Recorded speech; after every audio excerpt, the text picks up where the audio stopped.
आज आपण division of decimal fractions, division म्हणजे भागाकार, डेसिमल फ्रॅक्शन म्हणजे दशांश पूर्णांक म्हणजे दशांश पूर्णांकाचा भागाकार शिकणार आहोत. याच्यासाठी काही नियम आहे, नियम पाठ पाहिजे. हा भागाकार करत असताना साधा भागाकार नाही आहे. पहिला व दुसरा पूर्णांक म्हणजे दोन पूर्णांक पाहिजेच ना भागाकार करायसाठी, म्हणून पहिला व दुसरा पूर्णांक अंश म्हणजे न्यूमरेटर आणि छेद म्हणजेच डिनोमिनेटर या स्वरूपात लिहावा. हां, आता हे गणित सोडत असताना सांगतोस अंश छेदात कसं लिहायचं ते.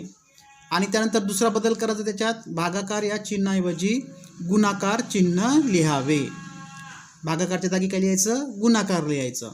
आणि तिसरा बदल करावा लागते दुसऱ्या अपूर्णांकाचा. आता पहिला सोडून द्यायचा आणि दुसरा अपूर्णांक अंशछेदात आपण लिहितो, त्या अंशछेदाच्या अपूर्णांकाचा रेसिप्रोकलला म्हणतात गुणाकार व्यस्त. गुणाकार व्यस्त म्हणजे अंशाचा छेद बनवायचा आणि छेदाचा अंश बनवायचा.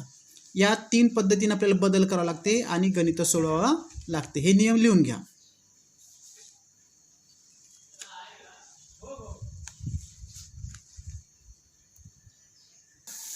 बघा, पहिलं गणित आपण शिकू 5.2 डिवायडेड बाय 2. तर आपला पहिला काय नियम आहे? पहिला व दुसरा पूर्णांक अंश न्यूमरेटर आणि छेद म्हणजे डिनोमिनेटर या स्वरूपात लिहायचा. पहिला पूर्णांक 5.2 म्हणजेच आता 5.2 म्हणजे डेसिमल पॉईंट नंतर एक स्थळ आहे म्हणजे याला डिवाइड करा, ते 10 राहते. शिकलो ना आपण सुरुवातीला. आणि दुसरा नियम काय? भागाकार या चिन्हाऐवजी काय लिहायचं? गुणाकार चिन्ह लिहावे. मग भागाकारच्या जागी लिहायचं गुणाकार. आता 2चा दुसरा अपूर्णांक, हा अपूर्णांक म्हणजे संख्या आहे, दुसरा अपूर्णांकाचा रेसिप्रोकल गुणाकार व्यवस्था लिहायचा. आता या 2ला छेद का असते? 1 असते.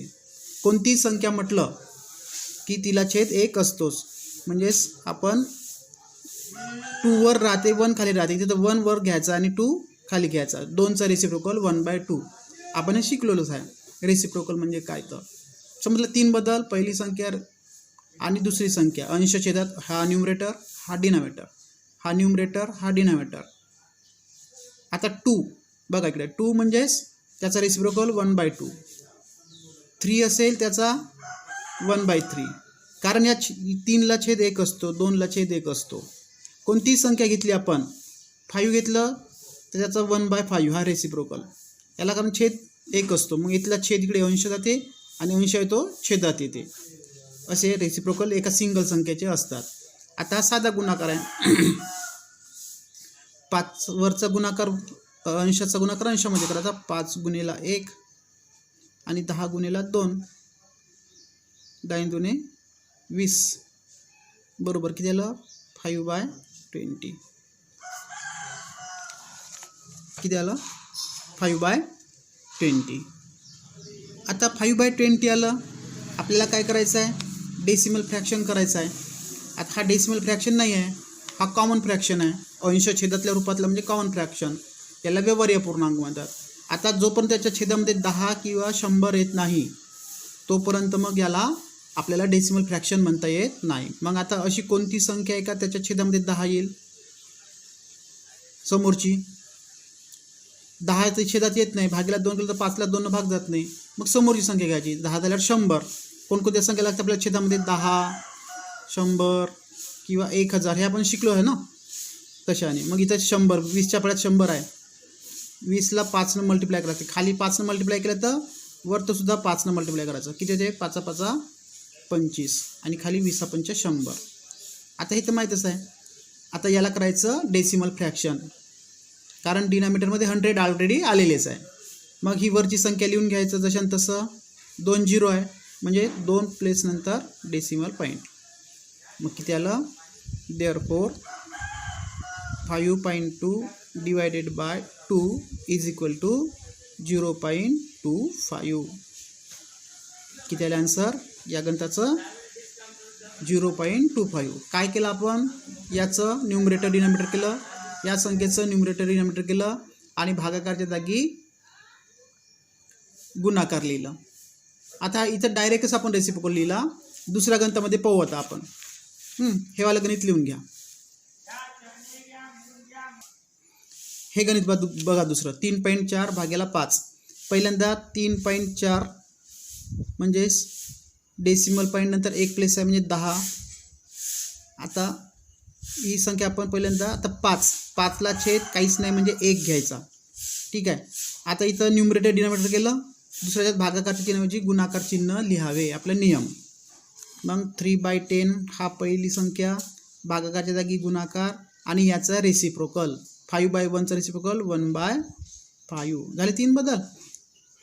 अंश छेदामध्ये संख्या लिहिल्या, त्यानंतर भागाकार चिन्हाच्या जागी गुणाकार लिहिला आणि तिसऱ्या नियमामध्ये दुसऱ्या पूर्णांकाचा रेसिप्रोकल लिहावा.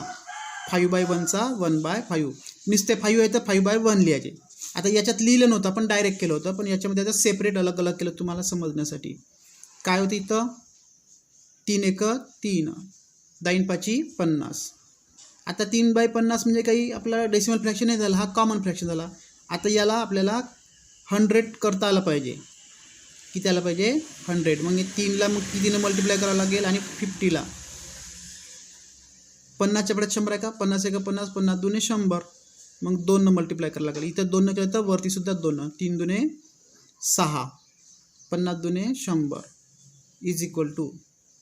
आता बघा 100 आहे म्हणजे किती प्लेस नंतर डेसिमल पॉईंट 2, 6 लिहिले पहिली. दुसरी संख्या काय आहे का इथं नाही, मग 0 घ्यायचा. इथं घ्यायचं मग पॉईंट, इकडे आता 0. 6/100 म्हणजे काय 0.06. 100 म्हणजे 2 प्लेस नंतर डेसिमल पॉईंट द्यायचा. लक्षात काय बदल केले, पहिल्यांदा न्यूमरेटर डिनॉमिनेटरमध्ये घेतली, ही संख्या न्यूमरेटर डिनॉमिनेटरमध्ये घेतली.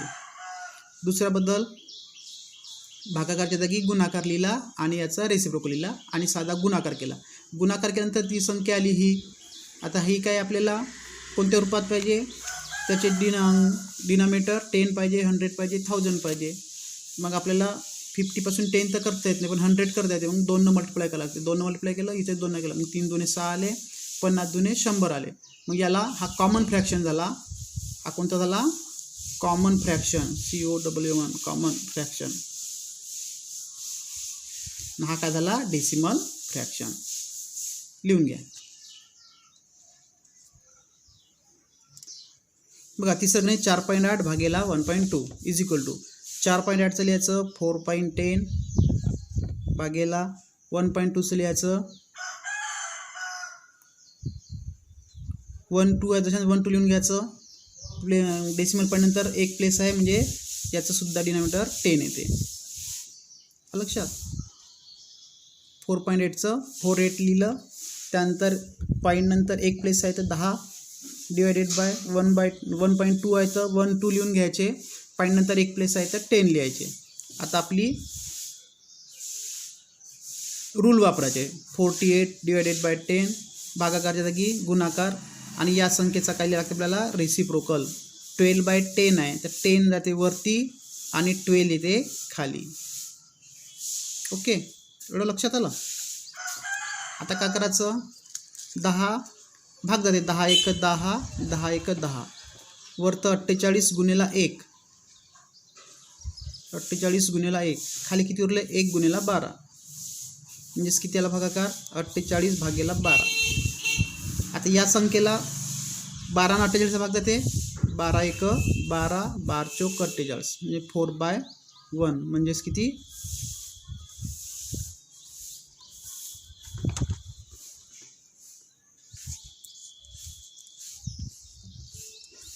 4.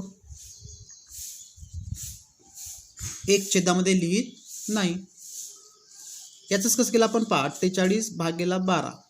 आता असं शिकवणार 12 आणि 48 भाग जाते, मग 12ला 12 जाते भागेला 12, 12 भागेला 12 म्हणजे 1, 48 भागेला 12 म्हणजे 4. हे आणि हे एकच आहे. तुम्हाला डायरेक्ट करता येत असेल तसं करायचं, तसं समजत नसेल की 3 भाग द्यायचा तर या पद्धतीनं करा. लिहून घ्या. प्रॅक्टिस सेट 17 अतिशय सोपी आहे. 4.8 divided by 2, 17.5 divided by 5, 20.6 divided by 2. जसे मी पहिले तुम्हाला हे गणित करून दाखवलं नाही का, याच सेम मेथडवर पहिलं दुसरं तिसरं नाही का, हे दुसरं आणि हे तिसरं करून दाखवलं, याच पद्धतीवर आहे. हे लेखी गणित आहे. A road is 4 kilometre 800 metre long.